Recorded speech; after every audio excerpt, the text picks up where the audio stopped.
네, 오늘 설교 제목은 여인의 후손과 뱀의 후손입니다. 지난 시간까지 우리는 창세기 3장을 통해서 공부를 했던 것을 좀 더듬어 보면 선악 지식나무와 선악을 알게 하는 나무와 또 생명나무 이렇게 3장에 나와 있죠. 그래서 인간이 타락을 하고 이제 원시복음이 창세기 3장 15절에서 원시복음이 선포됩니다. 그리고 무화과 나무 잎으로 옷을 만들어 입었을 때 하나님이 가죽옷으로 입혀주시고 마지막에 에덴의 동산 동편으로 쫓아내시죠. 그리고 거기를 화염금 그룹들로 지키시게 하셨다. 일련의 사건들을 공부를 했죠. 거기 그 사건들 속에서 하나의 원리가 있습니다. 성경에는 우리가 창세기는 모든 원리가 들어있어요. 그래서 그 원리는 계속 반복됩니다. 그래서 그 원리를 우리가 깨달으면 하나님 뜻을 쉽게 이해할 수가 있습니다. 그 원리는 왜 그렇게 하나님이 선한 나무를 주시고 생명나무를 주시고 또 타락했는데 원시복음을 주시고 왜 또 무화과 나무를 거두시고 가죽을 입히시고 왜 쫓아내시고 지키시고 이렇게 하는 부분들이 뭔가라고 이해하기 제일 쉬운 방법이 제가 행위 언약과 은혜 언약이라고 이렇게 설명을 드렸습니다. 행위 언약이라는 건 뭐냐면 하나님의 명령입니다. 지켜라, 순종해라 이런 거죠. 선악과를 까먹지 말아라. 이게 행위 언약입니다. 우리의 행위를 가지고 하나님이 요구하시는 거죠. 그런데 이 행위 언약은 왜냐하면 인간이 하나님의 그 요구에 충족할 수 없다라는 인간의 실상, 그 실존을 알게 하려고 그렇게 명령하신 겁니다. 그리고 인간이 선악의 방식을 택했다고 했잖아요. 선악의 방식으로 살기로 택한 그 결과를 살아보라는 겁니다. 네, 살아보고 그게 뭐냐면 저주와 사망이에요. 그 저주와 사망의 삶을 경험해 보라는 거예요. 그게 행위 언약입니다. 자, 그런데 그것을 우리는 또 심판이라고 합니다. 심판이라고 하고 자, 그리고 그 행위 언약에 대로 놔두면 인간은 저주와 사망 가운데 죽습니다. 지옥 갑니다. 그런데 은혜 언약을 주십니다. 그건 뭐냐면 그런 저주와 사망의 삶에서 길에서 하나님이 구원하시는 겁니다. 이해가십니까? 왜 하나님이 그렇게 복잡하게 하실까? 그걸 여러분이 깨달아야 돼요. 왜 하나님이 행위 언약을 주시고 다시 또 은혜 언약을 주실까? 그래서 제가 뭐라 했어요? 행위 언약을 주신 이유는 깨달으라고. 너네 실존이 뭔지, 실체가 뭔지, 인간의 본질이 뭔지를 깨달으라고 인간이 지킬 수 없는 법을 주시는 거예요. 그래서 한마디로 그 표현하면 심판 속에 꼽히는 구원의 원리라고 표현할 수 있습니다. 네. 그래서 우리가 지난 시간에 그 쫓아내시고 지키셨다라는 걸 말씀을 공부했는데 화염금과 구름으로 막혀진 생명나무의 길, 그것을 보면서 우리는 뭘 배웠습니까? 그 길을 보면서 예수님이 어떻게 해요? 저주를 받으심과 죽으심으로 어떻게 됩니까? 그 길이 열리게 되고 하나님의 택한 백성들이 생명나무를 먹게 된다는 복음이 그 속에 담겨 있다라고 했죠. 그래서 행위 언약과 은혜 언약이 있습니다. 하나님의 행위 언약을 주시면 왜 주셨다고요? 깨달으라고. 우리의 실존을 깨달으라고, 실상을 깨달으라고 주신 겁니다. 자, 이제 창세기 4장부터 앞으로 펼쳐질 역사는 시대마다 또 사람마다 다 그 속에 뭐가 들어있냐면요, 심판과 구원이 있어요. 행위 언약과 은혜 언약이 포함되어 있단 말이에요. 왜 그런다고요? 앞에 심판과 행위 언약을 왜요? 깨달으라고 주신 겁니다. 이 원리를 알면 성경 속에 일어난 사건들을 통해서 우리는 하나님의 뜻을 쉽게 분별할 수 있습니다. 네. 그래서 하나님은 무지한 인간을 심판하셔요. 또 욥 같은 경우는 고난을 주시잖아요. 근데 고난을 주시는 목적이 뭡니까? 귀로만 듣던 하나님을 눈으로 보게 하려고, 실제 지식으로 알고 있던 하나님을 실제로 그 뜻을 알고 경험하게 하려고 고난을 주시는 거예요. 이 행위 언약도 똑같고 심판도 똑같습니다. 자, 그래서 하나님은 깨닫게 하시고 알게 하신 다음에 어떻게 해요? 믿음을 갖게 해서 믿음으로 살게 하시려고 하나님은 그렇게 했다. 그래서 제가 창세기에서 창조와 재창조, 새 창조를 설명하면서 그 원리를 설명했던 것을 기억하실 겁니다. 자, 그래서 성경을 통해서 그냥 창세기를 여러분 지금 우리 3장, 4장에 들어왔는데 하나님 창조하셔서 이렇게 끝나는 이해하고 있는 사람은 절대 은혜를 깨달을 수가 없어요. 그래서 성경을 통해서 그 원리를 발견한 사람은 이제 깨달은 사람은 믿음에 이르는 열매를 맺게 돼요. 믿음. 그건 뭐냐면 하나님 뜻을 알게 되는 거예요. 하나님 왜 그렇게 하셨는지. 그래서 무엇을 위해 어떻게 살아야 되며 신앙생활에 분명한 목표가 생기는 거예요. 이걸 깨달은 사람은. 네. 저 오지에 내놔도 아프리카에 내놔도 또 어디 북한에 내놔도 이 성경의 원리를 깨달으면 그 안에서 그 하나님의 뜻을 이루며 살아가며 신앙생활을 할 수 있는 거예요. 깨달은 사람은. 근데 못 깨달은 사람은 자꾸 환경만 바꿔달라고 그렇게 하나님께 막 매달려 기도하고 열심히 내는 거예요. 그래서 하나님의 뜻을 깨닫는 게 중요합니다. 그래서 이 하나님의 그 원리, 이 뜻을 깨닫지 못하면 이 창세기에서 어떤 결과를 얻느냐면 바리새인들과 같은 수고하고 무거운 짐진, 그 해치는 무덤, 독사의 자식, 외식하는 자들의 신앙의 길을 갈 수밖에 없어. 심각한 거예요. 깨닫는 게 중요하겠죠? 자, 그래서 창세기 3장의 대주제는 뭐냐면 인간이 선하게 방식을 택했어요. 그 결과 어떻게 합니까? 저주와 사망, 그리고 마땅히 심판을 받아야 되는 그들에게 은혜의 십자가를 설명하고 있는 겁니다. 그래서 하나님이 동쪽이 복 받는 곳인데 하나님이 동쪽에서 떠났다고 했잖아요. 그래서 그 저주의 땅으로 쫓겨나지만 하나님은 다시 그들을 약속의 땅으로 인도를 하셔요. 그래서 회복의 메시지가 창세기 3장부터 들어있습니다. 그래서 창세기 1장에서 2장은 계획이에요. 하나님의 약속, 계획, 그 원리가 들어있고 이제 3장에서는 인간이 타락하고 그 속에 하나님은 복음의 메시지가 되어 있습니다. 그리고 이제 4장부터 이제 구체적으로 하나님의 은혜를 힘입어서 그 화염병과 그룹을 통과하여서 생명나무 실과를 먹게 되는 하나님의 백성, 그걸 우리는 따라해 봅시다. 여인의 후손이라고 합니다. 그 생명나무를 먹게 되는 예수 그리스도를 말미암아 생명나무를 먹게 되는 자들이 여인의 후손이라고 하고, 그래서 창세기 4장부터는 딱 갈라집니다. 여인의 후손의 나이가 선악과를 따먹고 생명나무를 먹지 못하는 그런 뱀의 후손으로 쫙 갈라집니다. 여러분 이걸 잘 아셔야 돼요. 그 여인의 후손의 삶과 뱀의 후손의 삶, 여인의 후손을 인도하시는 하나님의 손길과 하나님의 역사와 뱀의 후손들을 인도하시는 하나님의 손길이 분명하게 그때부터 쫙 나눠져서 선명하게 반복되고 이 역사 속에서 삶 속에서 나타납니다. 그래서 이 창세기 4장에 시작된 여인의 후손과 뱀의 후손의 이야기가 예수님의 시대에는 어떻게 나타납니까? 네? 예수님의 시대는 어떻게 나타나요?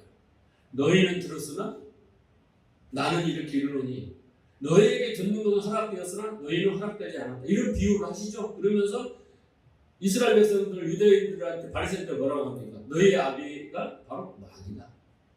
그렇죠? 옛뱀, 마귀, 사단. 그래서 그 라인이 딱 정해져 오는 거예요. 예수님의 시대에도 분명히 여인의 후손과 뱀의 후손이 딱 나눠지는 것입니다. 자, 그리고 계시록에 와서 어떻게 되겠습니까? 계시록까지 와서. 자, 계시록 20장 10절에 보시면 또 그들이 미혹하는 마귀가 불과 유황벌에 던져지나니 거기는 그 짐승과 거짓 선지자도 있어 세세토록 밤낮 괴로움을 받으리라. 이렇게 계시록의 마지막에 가서 사단 마귀 옛뱀이 어떻게 해요? 심판을 받고 저주를 받고 끝나는 거예요. 예. 그러니까 여러분 4장부터 시작된 하나님의 1, 2장의 계획이 이제 3장에서 인간이 그렇게 택했잖아요. 그래서 하나님이 살린단 말이에요. 복음을 주신단 말이에요. 그게 4장부터 하는데 여인의 후손과 뱀의 후손부터 시작하여 예수님 시대까지 그리고 계시록의 마지막까지 이렇게 와서 뱀의 후손들의 심판을 받게 된다라는 결론을 내립니다. 그런데 곰곰이 생각을 해보십시오. 여인의 후손과 뱀의 후손이 어떻게 구분이 됩니까? 물론 하나님이 택했어요. 그렇게 정했어요. 그렇지만 무엇로 구분이 될까요? 너는 여인의 후손이야, 너는 뱀의 후손이야. 어떻게 구분이 될까요? 무엇으로 구분이 될까요? 이걸 아시는 분은 성경을 많이 아시는 분이고 지금까지 창세기를 잘 들은 분이요. 방금 제가 말했어요. 예수님의 시대는 제자들은 여인의 후손이고 예수님의 후손이고, 그렇죠? 너희는 뭐예요? 마귀의 자식이다 그러잖아요. 그러면 여러분 그 차이가 뭐예요? 지금 유대인과 바리새인들과 지금 예수님의 차이는 뭐예요? 네? 진리가 있느냐 없느냐 차이예요. 너희는 거짓이 아니다. 율법을 잘못 알았다는 거예요. 네. 그래서 여인의 후손과 뱀의 후손은 거기에서 딱 갈라진 겁니다. 그때부터 갈라지기 시작해서 지금까지 앞으로도 계속 지금도 마찬가지예요. 교회 안에도 여인의 후손과 뱀의 후손이 존재하고 있는 거예요. 뱀의 후손이라는 게 뭐 엄청 나쁜 걸로 생각하지만 그 상징이니까 여러분 이해하시고요. 그래서 결국은 그리스도의 말씀을 듣고 믿음으로 이르느냐 뭐 이르느냐, 이르는 사람은 여인의 후손의 라인이고 그걸 듣고도 율법주의나 막 이렇게 해서 하는 바리새인들 있잖아요. 예수님 당시에 그들은 여인의 후손이 아니라 뱀의 후손이다라는 것입니다. 그래서 하나님의 은혜로 하나님의 뜻을 깨달아 말씀이 진리가 되어 믿음에 이르는 자만이 그들이 믿음으로 구별된 삶을 살고 세상의 빛과 소금이 되면 땅끝까지 증인이 되는 거예요. 예. 그래서 그런 자들을 하나님이 증인으로 쓰시는 겁니다. 일부러 택하여. 자, 이러한 구속사의 이야기를 설명하기 위하여 오늘 4장에서 아담의 두 아들 가인과 아벨이 딱 등장합니다. 보나마나 가인은 뱀의 후손, 아벨은 여인의 후손으로 딱 구분이 시작됩니다. 그때부터. 그래서 아담이 낳았지만은 이제 아벨 셋으로 이어지는 여인의 후손 라인과 이게 이제 어디에요? 가인의 뱀의 후손 라인이 창세기 6장에 가면 노아의 홍수까지 왔다 갔다 심판을 받죠. 그래서 노아에서 구원을 받잖아요. 근데 노아의 자식 중에서도 또 셋에서 어떻게 됩니까? 또 여인의 후손과 뱀의 후손이 갈라지게 되겠습니다. 그렇게 지금부터 이렇게 이해를 하시면 됩니다. 그래서 가인과 아벨은 수많은 아담의 자손 중에서 하나님께서 뭔가 메시지를 하나님의 뜻과 계획과 약속을 설명하시기 위해서 그것을 우리에게 전달하고 가르치시기 위해서 그 대표로 뽑은 사람이 누구냐면 가인과 아벨이에요. 가인과 아벨입니다. 여러분, 가인과 아벨이, 그러니까 아담이 대표로 뽑았다고 하니까, 아니 하는 목사님, 그 당시에 아담과 하와만 있었고 그 다음에 가인과 아벨 4명만 있었는데 딸랑 어찌 거기서 무슨 대표를 뽑고 뭐 이렇게 합니까? 근데 여러분 성경을 자세히 보면은 그렇지 않습니다. 아담이 가인과 아벨을 낳고 아벨이 죽고 이런 시기까지 보면 오늘 또 보면 세월이 한참 갔다 그랬잖아요. 근데 얼마큼 간지는 모르지만은 그 당시에 인구가 얼마나 있었을까? 어떤 수학자가 이렇게 계산을 해봤어요. 그래서 창세기 5장 44절을 보세요. 아담이 셋을 낳은 후에 800년을 지나며 자녀를 낳았다. 그런데 이 낳았다라는 야라는 단어가 계속 낳았다는 뜻이에요. 진행이에요. 800년 동안 애를 낳았어요. 그리고 그가 930세에 죽었어요. 이렇게 800년 동안 셋을 낳고 아담이 셋을 낳고 800년 동안 이렇게요. 자식을 낳고 살았어요. 그래서 800년 동안 쉬지 않고 아들을 낳았으면 얼마나 낳았을까요? 어떤 수학자가 이렇게 아담과 하와가 평생 낳은 자식, 그 후손들이 몇 명일까를 수학적으로 계산해 보니까 아담이 죽을 때 전 세계 인구가 10억 정도 됐을 거라 추정합니다. 그리고 노아 홍수 때는 세계 전 인구가 한 20억 육박했을 거라고 발표를 했습니다. 수학자가. 맞겠죠? 계산해 보니까. 왜냐하면 당시의 사람들의 수명은 1000년이었어요. 1000년 가까이 살았습니다. 생각을 해보십시오. 그러니까 인구 증가율이 얼마나 지금은 사람이 없는 우리나라 출산율이 쓰러지잖아요. 근데 그때는 계속 낳기만 했어. 그리고 어떻게 해요? 죽지를 않아. 900년을 사니까 보통 사람들이. 네? 그러니까 아담이 800년 동안 또 낳았으니까, 그리고 그 자식들이 또 800년을 900년을 낳았으니까 인구 증가율은 계속 늘어나고 죽는 사람은 별로 없어요. 900년 동안. 그러니까 인구는 폭발적으로 늘어나서 20억 정도 됐을 거라. 그렇게 추정을 합니다. 맞는 가설일 수도 있어요. 그래서 가인이 저주를 받잖아요. 아벨을 죽이고 나서. 그러면서 어떻게 해요? 하나님이 유리한 자가 되라. 그러니까 가인이 뭐라고 해요?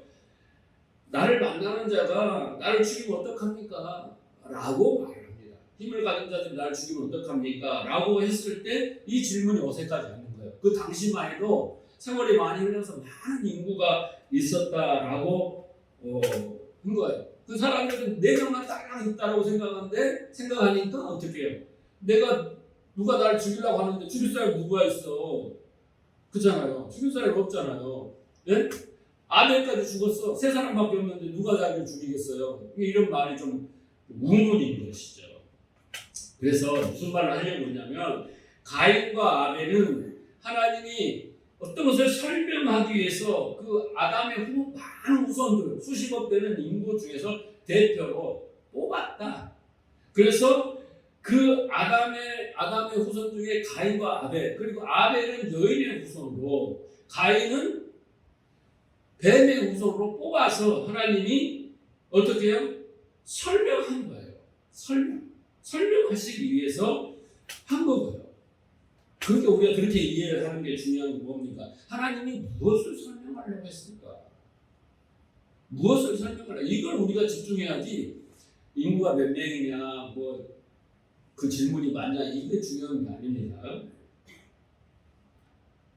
그러면 가인과 아벨을 통해서 하나님은 교회에게 전하고 싶은 메시지가 무엇일까? 이제 그것을 추적해 보겠습니다. 1절을 보세요. 아담이 그의 아내 하와와 동침하매 하와가 임신하여 가인을 낳고 이르되 내가 여호와로 말미암아 등남하였다 하니라 그랬습니다. 동쪽인 저주의 땅으로 쫓겨난 아담과 하와가 동침을 하여 아이를 낳는데 이름을 가인이라고 줬습니다. 가인이 여러분 성경에 나오는 이 창세기에 나오는 상징이 많기 때문에 지명, 사람의 이름의 원어 의미를 찾는 게 참 중요합니다. 왜냐하면 거기에 다 함축된 의미가 있기 때문에. 이 가인이라는 뜻이 뭐냐면요, 작살, 창, 좀 살벌하죠. 가인이라는 뜻이 작살, 창입니다. 왜 이름을 그렇게 지었는지는 모르지만 가인이라는 뜻은 그런 뜻입니다. 가인을 낳은 하와가 뭐라고 합니까? 내가 여호와로 말미암아 등남하였다라고 말하죠. 근데 개역 성경에를 보면 마치 여호와의 도움으로 내가 아들을 낳았다 이런 뜻처럼 보이죠. 그렇죠? 네, 그렇게 고백하는 것처럼 보입니다. 그런데 원어를 보면요, 말미암으라는 단어가 없어요.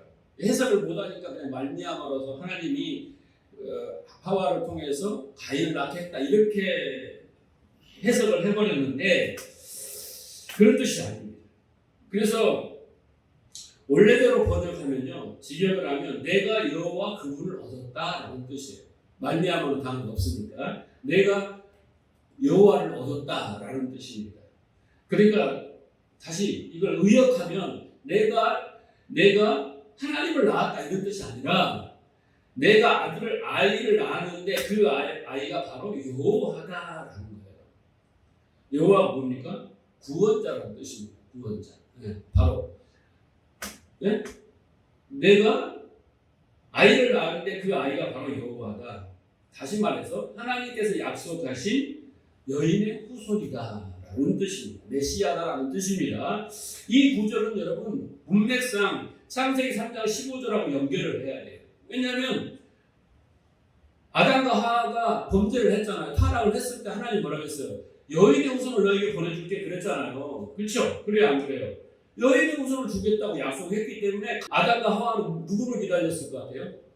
아이를 딱 낳고 나서 그 아이가 여인의 후손이라고 믿은 거예요. 자기들을 구원해 줄 거라고 믿지 않겠습니까? 그래서 이름을 딱 그렇게 지은 거예요. 자신을 구원해줄 여인의 후손인 줄 알고 그렇게 가인이라고 지었는데 그 맏아들은 여인의 후손이 아니었습니다. 이름 자체가 뭐예요? 작살, 참, 살인과 관계가 되는 자가란 말이에요. 여러분 여기서 이제 앞으로 계속 여인의 후손과 뱀의 후손 이야기를 할 텐데 제가 좀 그 의미를 정리해드리고 넘어가겠습니다.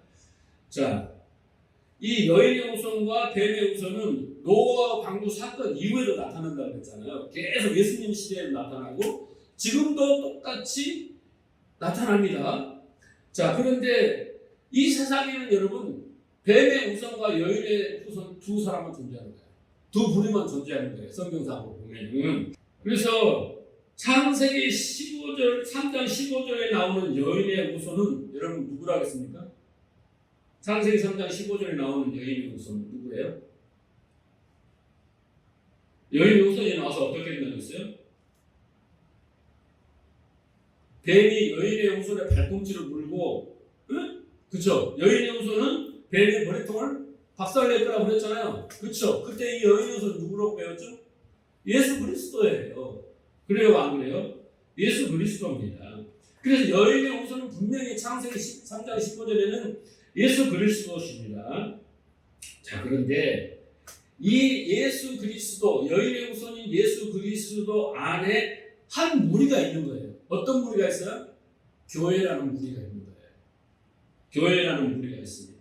예수 그리스도 안에 교회라는 무리가 있어서 그 교회, 성도도 여인의 후손인 거예요. 이해하시겠습니까? 그러니까 앞으로 제가 여인의 후손 그러면 예수 그리스도 말하지만 그 안에서 구원받은 우리들도 여인의 후손이다. 이렇게 이해를 하셔야 됩니다. 자, 창세기 15장 4절을 보세요.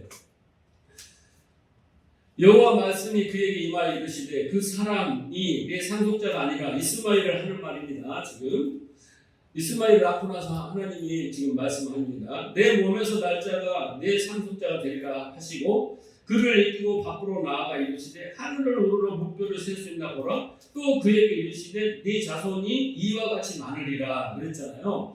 그러니까 아브라함에게 날 그 자손을 주겠다라고 하면서 하늘의 목표처럼 많이 줄게 그랬잖아요. 그런데 그 목표들이 누구냐면 우리들이에요. 네? 아브라함 후손 우리란 말이에요. 자, 그런데 문제는 여기 뭐냐면 5절에 보면 또 이르시되 내 자손이 이와 같으리라 하면서 자손이 제라의 단수를 쓰였어요. 단수. 복수를 써야 되냐. 그 자손들이 많을 거다 했는데 단수를 딱 쓴 거예요. 그럼 여러분 생각해보세요. 하늘의 목표처럼 많다 그래놓고 네? 그 네 후손들이 이렇게 많을 거다 그래놓고 한 사람은 딱 쓴 거예요. 그러니까 왜 그러지? 이 제라라는 그 자손이 왜 단수지? 이렇게 의문을 갖잖아요. 그런데 다행히 바울 사도가 갈라디아서 이거 설명을 해줍니다. 보세요. 갈라디아 3장 16절 이 약속은 아브라함과 그 자손에게 하신 것이라. 창세기 15장 우리가 밟으면 이것도 4절 5절 약속입니다. 여럿을 가리켜 그 자손이라 아니하시고 오직 한 사람을 가리켰다는 거예요. 아까 자손이 단수라 그랬잖아요. 제라가. 근데 내 자손이라 하셨으니 곧 그리스도라라고 한 겁니다. 그러니까 여러분 그 많은 무별처럼 많은 후손들이 날 텐데 그 후손들의 자손은 한 사람이야 라고 하는 거예요. 그게 누구라고요? 예수 그리스도라고 사도 바울이 말합니다. 그러니까 여러분 구원 받는 사람은 예수 그리스도밖에 없어요. 그런데 그 그리스도 안에 있는 사람들은 다 하늘의 목별들이고 후손들인 거예요. 여인은 후손들인 거예요. 이해하시겠죠? 네? 그래서 그 창세기 3장 15절의 여인의 후손은 예수 그리스도지만 그 목별 단수 이야기한 것처럼 그 안에 포함된 우리 또한 여인의 후손이다. 이해하시겠죠? 그렇게 여러분들이 이해하시면 됩니다. 앞으로 이나는 계속 여인의 후손과 뱀의 후손 이야기가 나오니까. 그래서 창세기 3장 15절의 여인의 후손은 예수 그리스도를 지칭하지만 동시에 그 안에 들어있는 교회를 지칭한다. 이해하시겠죠? 그래서 혼용으로 쓰는 겁니다. 예수 그리스도를 상징하기도 하고 우리 교회를 상징하기도 한다. 자, 그래서 다시 본론으로 들어가서 봅시다. 아담과 하와는 가인을 낳고 그 아이가 자기들을 구원해줄 그런 여인의 후손인 줄 알았습니다. 그런데 실상은 여인의 후손이 아니었어요. 자, 왜? 그 이름이 뭐라고 써요? 작살창이에요. 그래서 최초의 살인자가 되죠? 네, 살인자가 됩니다. 자, 아담과 하와가 실망을 했어요. 아, 이놈의 자식, 내 자식이 여인의 후손이 아니구나. 네? 메시아가 아니구나. 구원자가 아니구나. 우리를 구원할 자가 아니구나. 라는 것을 알게 된 거예요. 그리고 둘째를 딱 낳았어요. 둘째를 낳았을 때 이름을 뭐냐면 아벨이라고 줬어요. 왜 아벨이라고 줬을까요? 이 아벨이라는 뜻은 히브리 말로 하벨이라는 뜻인데 텅 빈, 공허함, 덧없음, 헛됨. 전도되고 헛되고 모든 것이 헛되다. 그 헛되다는 뜻입니다. 이게 아무것도 아닌 자, 죽어야 하는 자, 이게 아벨이에요. 그러니까 아니 가인이 우리를 구원하러 여인의 후손인 줄 알았는데 실망을 한 거예요. 그래서 그 실망감에 절망감에 아들을 낳았는데 자기도 모르게 그냥 하벨이라고 지어버린 거예요. 그래서 얼마나 아담과 하와가 실망했는가 이렇게 나와 있습니다. 그런데 오늘 본문에 보면 장관과 차남이 하나님의 선택에 의해서 뱀의 후손과 여인의 후손으로 갈라집니다. 여기서부터 중요합니다. 자, 여러분 이걸 잘 아셔야 돼요. 오늘 본문에서 아담이 낳은 가인 한 뱃속에서 똑같이 나왔는데 알게 모르게 자기도 모르게 가인과 아벨이라는 이름을 지었는데 여기서부터 여인의 후손과 뱀의 후손으로 나눠진다는 거예요. 그러면 여러분 나는 뱀의 후손인가 여인의 후손인가 지금부터 잘 들어야지 그 라인을 잘 잡을 수가 있는 거예요. 네? 자 보세요. 무엇 때문에 이렇게 하나님은 뱀의 후손과 여인의 후손으로 가르칠까? 하나님은 여인의 후손들을 택하여 뭘로 쓰신다고요? 깨닫게 하시고 믿음을 주시고 그 다음에 증인으로 쓰시는 거예요. 세상을 구원하기 위하여. 그런데 무엇 때문인가라고 곰곰이 설명을 보니까 보세요. 아벨이 여인의 후손으로 택함을 받았는데 성경에서는 아벨은요 아무것도 아닌 자인 거예요. 그런데 그 아벨의 제사를 연락하십니다. 왜 연락했을까요? 하나님이 아벨의 제사를 연락하는 것이 뭐예요? 너는 여인의 후손이다 이런 뜻이거든요. 가인이 연락하지 않아. 그런데 아벨이 특별하게 뭘 잘한 게 없어요. 성경에 보면은 뭘 잘했습니까? 특별하게 잘한 게 없어요.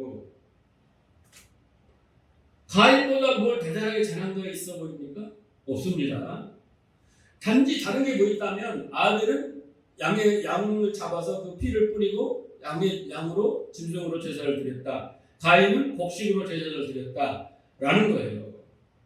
그런데 학자들은 이 부분을 가르쳐서 아벨이 피의 제사를 드렸기 때문에 연락하신 거고 가인은 피가 없어서 하나님이 연락하지 않았다 이렇게 설명합니다만 궁색한 설명이죠. 왜냐하면 여러분 우리의 구원이 하나님이 우리를 받아들이실 때 그 결정사항이 재물에 따라 바뀐다면 어떻게 되겠어요? 인간은 어떤 것을 드려도 하나님이 구원의 조건이 되질 않아요. 그러니까 재물하고는 아무 상관이 없습니다. 5대 제사에 보면 소제에는 곡식을 드리게 돼 있고 또 번제에는 짐승을 드리기 때문에 그 재물은 아무 상관이 없어요. 그리고 인간이 어떤 걸 드린 걸 따라서 구원받고 안 받고 그게 없습니다. 오직 예수 그리스도를 받는 것이기 때문에. 그러니까 그 재물은 어떤 것을 결정하는 사항은 절대 아니다. 그래서 우리를 구원하신 조건이 인간에게 있다? 인간이 하나님께 뭔가 충족하고 뭘 드려서 구원받는다? 이건 절대 아닙니다. 이 가인은 유기되고 아벨은 선택을 드리는데 그건 재물 때문이 아니다라는 거예요. 그럼 무엇 때문에 그랬을까? 자, 지금부터 중요합니다. 히브리서 4장을 보세요. 11장 4장을 보세요. 믿음으로 아벨은 가인보다 더 나은 제사를 드렸다. 어쨌든 아벨은 하나님께 더 나은 제사를 드렸어요. 가인보다 더 좋은 제사를 드렸습니다. 차원이 다른 제사를 드렸습니다. 하나님께 드림으로 의로운 자라고 인정을 받았어요. 의로운 자로 인정을 받고 하나님이 그 애물에 대해 증언하셨다. 그가 죽었으나 지금도 그 믿음을 인정받고 있는 겁니다. 증거하고 있는 겁니다. 그러면 하나님이 그 제사를 연락하고 의로운 자라고 하나님이 인정하고 그 재물에 대해서 인정했던 것은 근거는 뭡니까? 뭐 때문에 하나님이 아벨을 그렇게 받으신 거예요? 연락하신 거예요? 뭐 때문에? 재물도 아니야. 뭐 때문에? 아니, 뭐 때문에 의로운 자로 인정을 받았냐고. 뭐 때문에 연락을 하시고, 뭐 때문에 증언을 해주시냐고. 예? 뭐예요? 믿음으로요. 답이 있잖아요. 믿음 때문에 그런 거예요. 예? 믿음 때문에 하나님이 의롭다고 인정을 하시고, 믿음 때문에 연락을 하신 거라니까요. 그러면 여러분, 가인과 아벨의 특별한 차이가 없어요. 재물의 문제도 아니에요. 그러면 가인은 뭐가 없어요? 믿음이 없어요. 믿음으로 제사를 드리지 않았어요. 아벨은 믿음으로 제사를 드렸다라는 겁니다. 그러면 여러분, 믿음은 무엇입니까? 이 믿음은 어디서 생기는 거예요? 네? 이게 중요한 거예요. 어디서 갈라지느냐? 여기서 갈라지는 것입니다. 이 믿음이 뭡니까? 더 나은 제사, 의인과 인정을 받고 그렇게 연락한 제사를 받는 것은 믿음 때문인데, 여러분, 믿음은 인간에게서 나오는 게 아니에요. 믿습니다가 믿음이 아니라는 거예요. 이 믿음은 뭡니까? 하나님의 선물이에요. 자, 에베소 2장 8절을 보세요. 너희가 그 은혜로 인하여 믿음으로 말미암아 구원을 얻는다니 이것은 너희에게 난 것이 아니라 하나님의 선물이에요. 은혜예요. 그러니까 가인은 은혜를 받지 못했어요. 근데 뭘 받지 못했어요? 믿음을 받지 못했어요. 그래서 뱀의 후손이 된 겁니다. 그런데 아벨은 더 잘한 것이 없는데 믿음을 줬어요. 하나님이 믿음을 선물로 주니까 더 나은 제사를 드리고 또 의로운 자를 이제 여러분 생각해 보세요.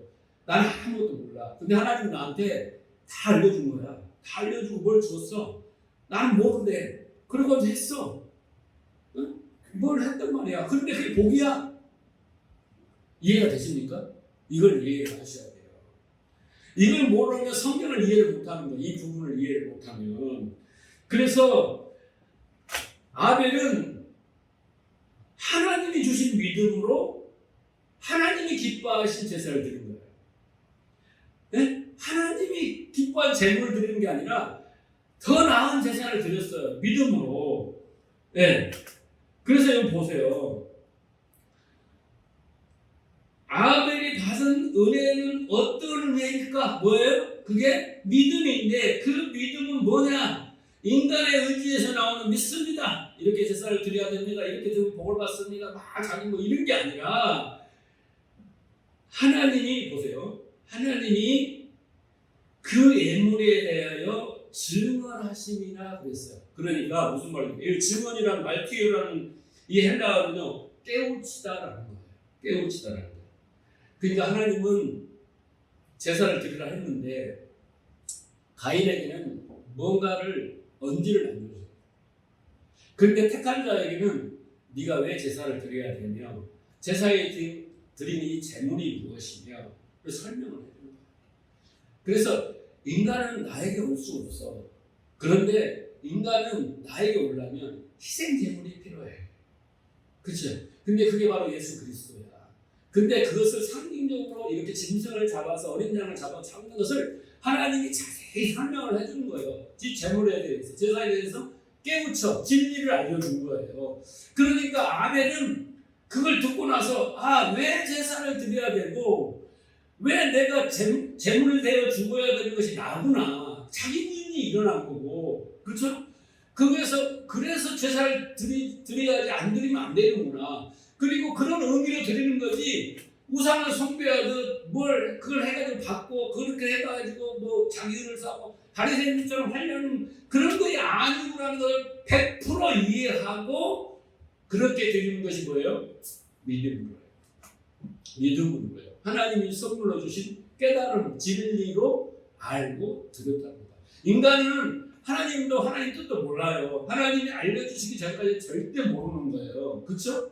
네. 그래서 믿음으로 하나님이 샘플로 자 이제부터 타락한 인간을 내가 어떻게 여인의 옷을 통해서 구원할 건가? 그 방법이 뭐예요? 진리입니다. 진리.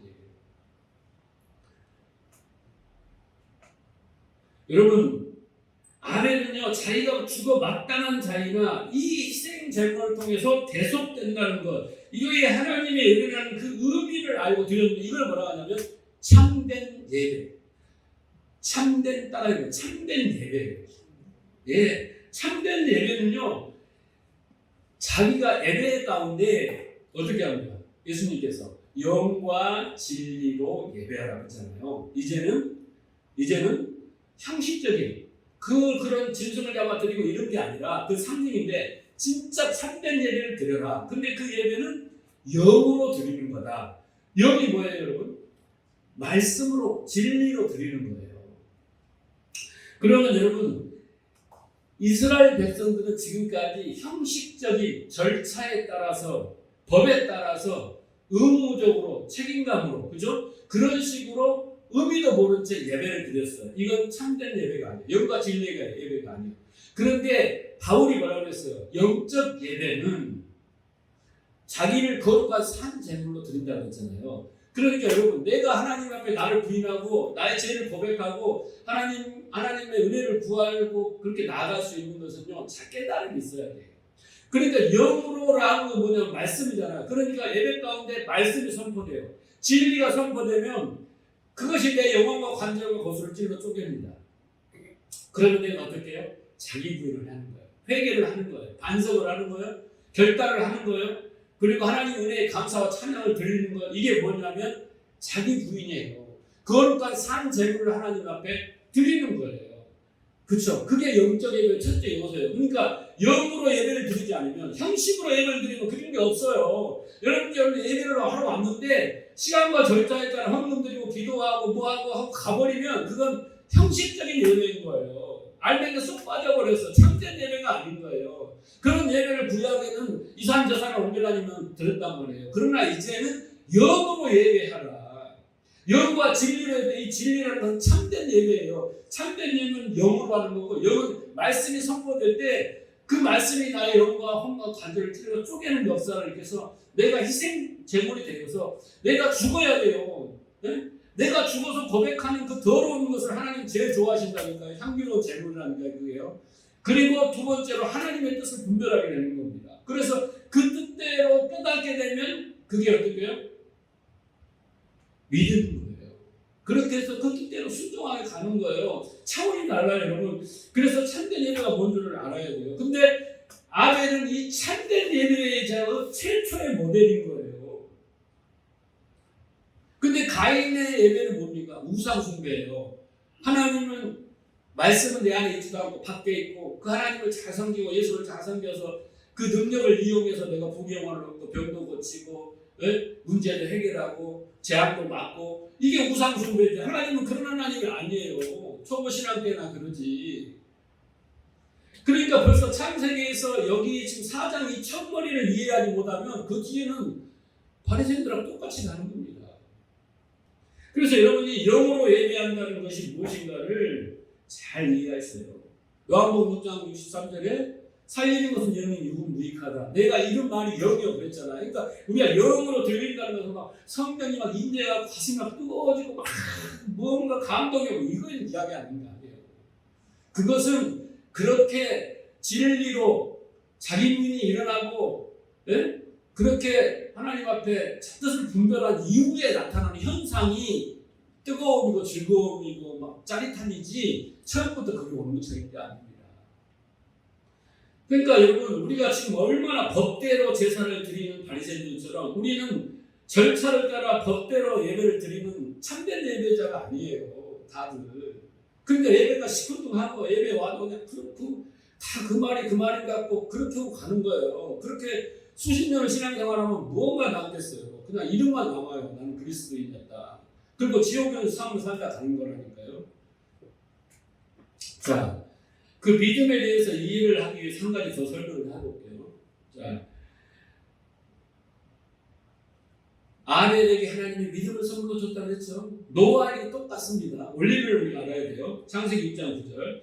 노아의 사적은 이러하니라. 노아는 누구래요? 의인이에요. 어떤 자래요? 완전한 자래요. 여러분, 어떻게 의인이고 노아가 완전할 수, 인간은 그럴 수 없잖아요. 그런데 노아는 의인이었고 완전한 자라고 딱 규정을 합니다. 하나님과 동행하였다고까지 합니다. 어떻게 이렇게 되었을까? 그 이유가 8절에 나옵니다. 그러나 노아는 하나님께 은혜를 입었더라 했습니다. 여기서 하나님께라는 단어를 히브리로 찾아보면요, 하나님의 말씀을 소유했다라는 뜻입니다. 맞자, 입었더라가 소유하다라는 뜻입니다. 하나님의 은혜를 소유했어요. 그게 뭐냐면요, 말씀이에요. 말씀. 하나님의 말씀에서 은혜를 깨달은 것은, 진리를 깨달은 것입니다. 자, 그러면 아까도 그랬죠. 아벨이 더 나은 제사를 드렸고 하나님이 의로운 자라고 했고 열람의 이유가 뭐였어요? 믿음이었다라고. 그러면 노아도 이 지금 9절하고 8절하고 설명한 가운데 그가 가진 건 뭐겠어요? 믿음이에요. 히브리서 11장 7절을 보세요. 똑같이 보세요. 노아는 보세요. 뭘로요? 믿음으로. 그 여러분도 믿음으로가 앞에 안 붙으면 여러분의 모든 신앙생활은 다 뻥인 거예요. 믿음으로. 자, 노아는 아직 보이지 않는 일에 경고하심을 받아 경외함으로 방주를 준비했다라는 거예요. 여러분, 그래서 믿음에 따르는 의의 상속자가 됐다.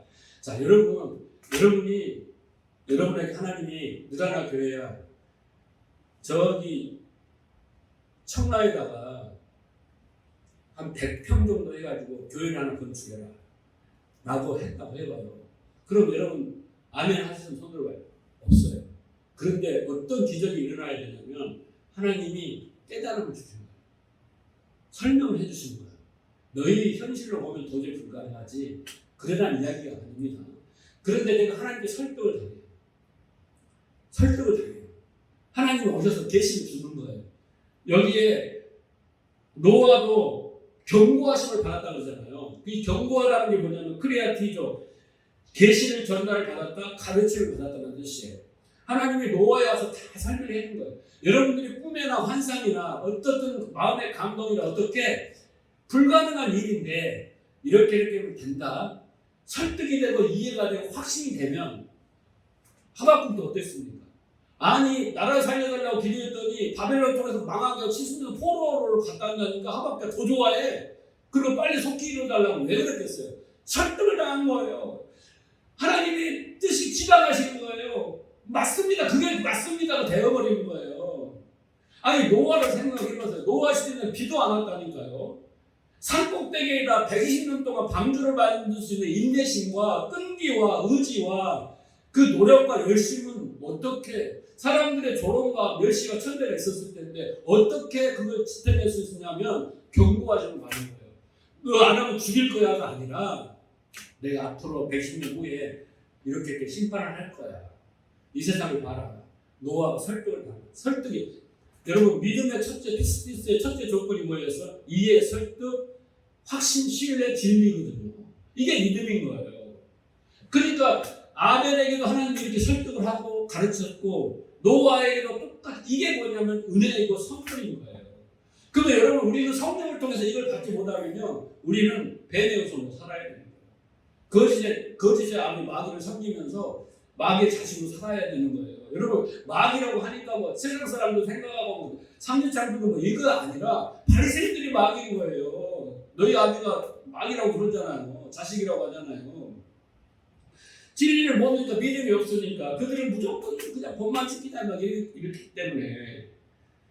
그래서 여러분 믿음이라는 것은 아벨도 그렇고 노아도 그렇고 히브리 11장에 나오는 믿음이라고 등장하는 모든 사람들은 다 그 뜻과 의미를 아는 거예요. 진리를 아는 거예요. 아버지의 마음을 아는 거예요. 그것을요 인간이 머리가 똑똑해서가 아니라 하나님 택한 자들에게 뭔가 시대를 통해서 쓰시고 가르치고 증거를 쓰시기 위해서 그들에게 주시는 선물인 거예요. 지금 시대는 성령을 통해서 우리에게 주시는 거예요.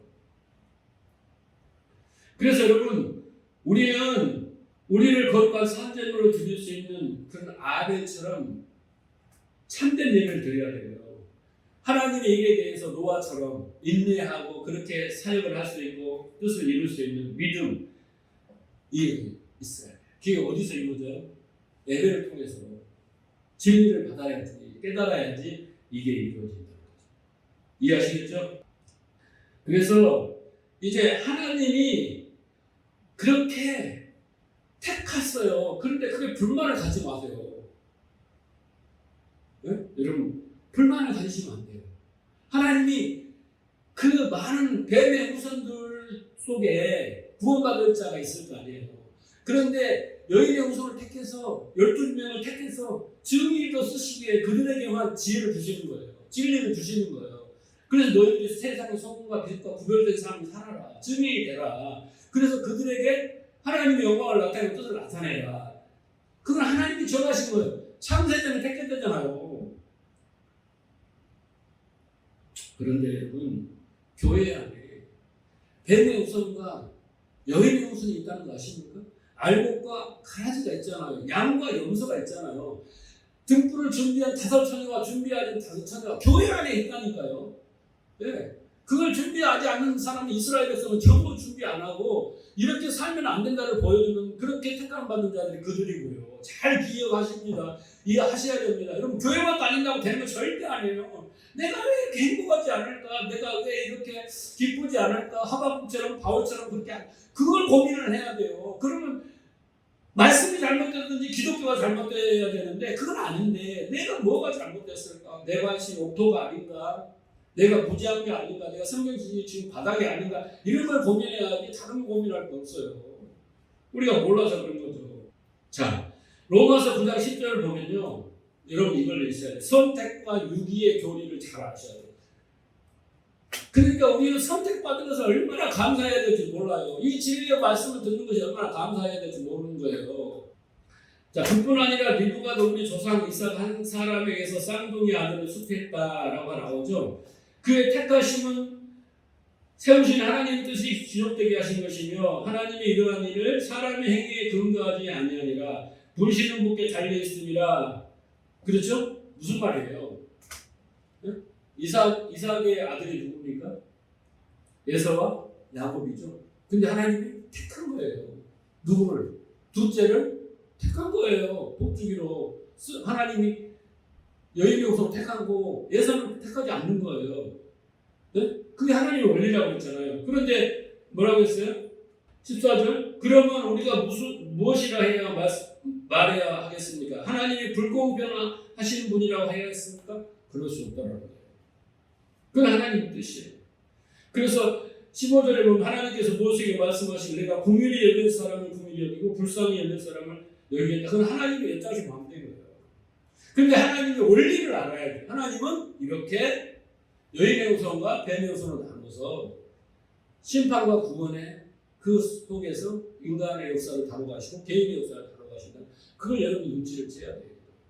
왜 내게 고난이 왔지? 왜 내게 처참한 이런 슬픔과 질병이 왔지? 욥처럼 자식이 있고 재물 있고 다 잃었잖아요. 왜 그랬지? 그게 뭐예요? 심판이에요. 뭐 때문에? 구원이에요. 왜 탐자에게 심판을 허락하시죠? 구원 때문에요. 그 속에 우리가 들어가 있는 거고 거기서 벗어나오려면 믿음이 있어야 돼요. 믿음을 선물로 받아야 돼요. 근데 교회에서 이 믿음을 선물로 받지 못하니까 맨날 똑같은 종교 생활만 하고 있는 거예요. 그게 불쌍한 거예요. 아담 이후의 모든 인간은 저주받은 가인입니다. 다 가인입니다. 그래서 하나님 오늘 본문에 보면 가인의 제사를 연락하지 않습니다. 연락하지 않았다는 것은 원어에 보면 쳐다보지도 않았다라는 뜻입니다. 왜냐하면 그들은요 하늘을 바라보고 하늘을 소망하는 자들이 아니라 땅을 의지하고 땅을 섬기며 땅의 노예가 된 자들이라고 해요. 여기에 보면 농사를 짓는 자라고 표현을 했잖아요. 근데 여기 원어에 보면은 아바드라는 뜻입니다. 섬기다라는 뜻입니다. 그러니까 가인은 땅을 섬기는 자예요. 땅에 나는 소상, 땅의 것들을 섬기며 땅을 바라보고 땅의 노예가 된 자들이에요. 땅에 목을 메고 세상에 목을 메고 사는 사람들이 바로 가인의 뱀의 후손. 하나님은 거듭도 거듭다 연락하지 않았습니다.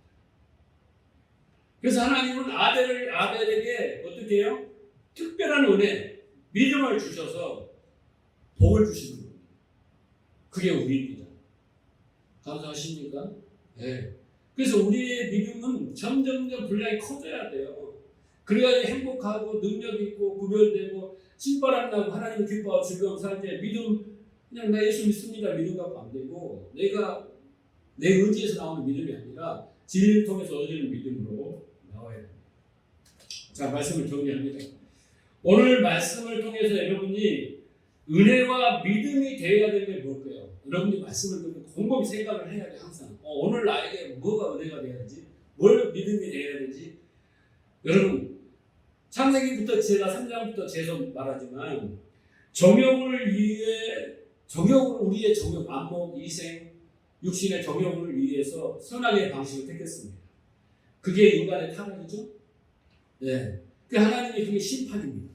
자, 그런 우리의 실정과 실상을 알아야 되고, 그런데 하나님이 반드시 어떻게 하신다?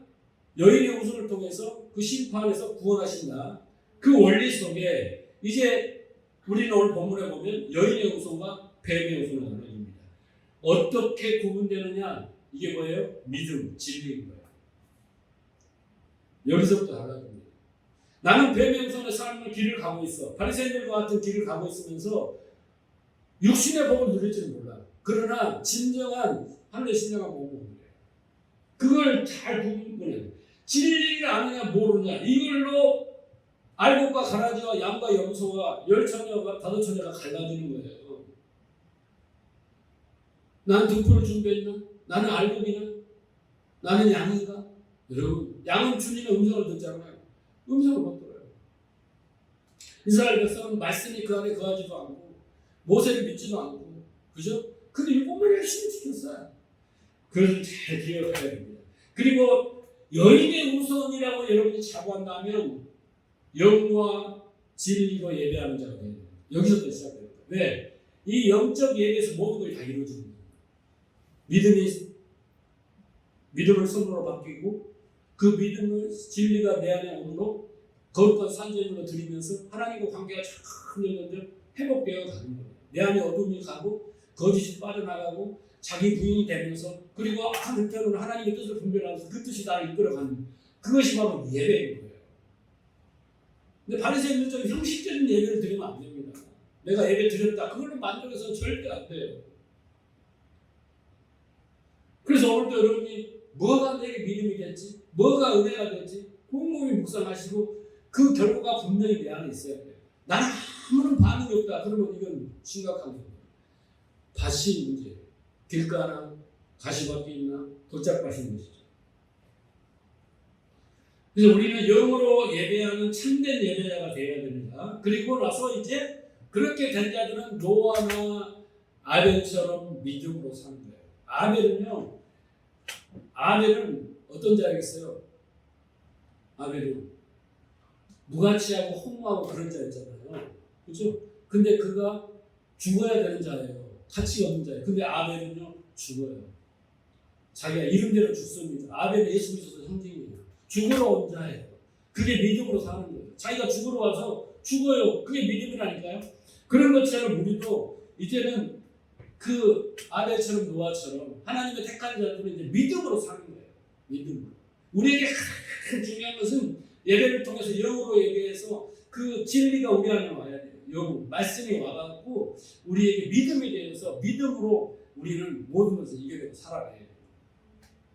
그것이 우리가 여인의 후손으로 살아가고 우리에게 주어진 땅끝까지 증인의 사명을 감당하게 됩니다. 그래서 우리는 다른 거 필요 없어요. 진리를 사모해야 돼요. 제가 그랬잖아요. 여러분들이 알고 있는 성경의 지식을 이야기하는 설교는 초보적인 설교다. 교훈적인 설교고 도덕 윤리적인 설교다. 뭔가 나를 깨우치고 나를 설득하고 그렇구나. 그리고 믿음이 되게 해서 그것을 붙들고 그것이 나를 인도받고 살아가는 그 말씀을 들어야 된다고 늘 이야기하잖아요. 그래서 우리는 이제 참된 예배자가 돼요. 여인의 후손들은 믿음으로 더 나은 제사를 드리는 아벨과 같아야 돼요. 하나님의 경고하심을 받고 그 믿음으로 그것을 이뤄내는 그 사명을 이뤄내는 그러한 진정한 믿음의 사람들이 돼야 돼요. 그래서 예배를 드리고 그래서 말씀을 듣는 거예요. 여러분들에게 그런 축복이 있기를 주님을 축원합니다.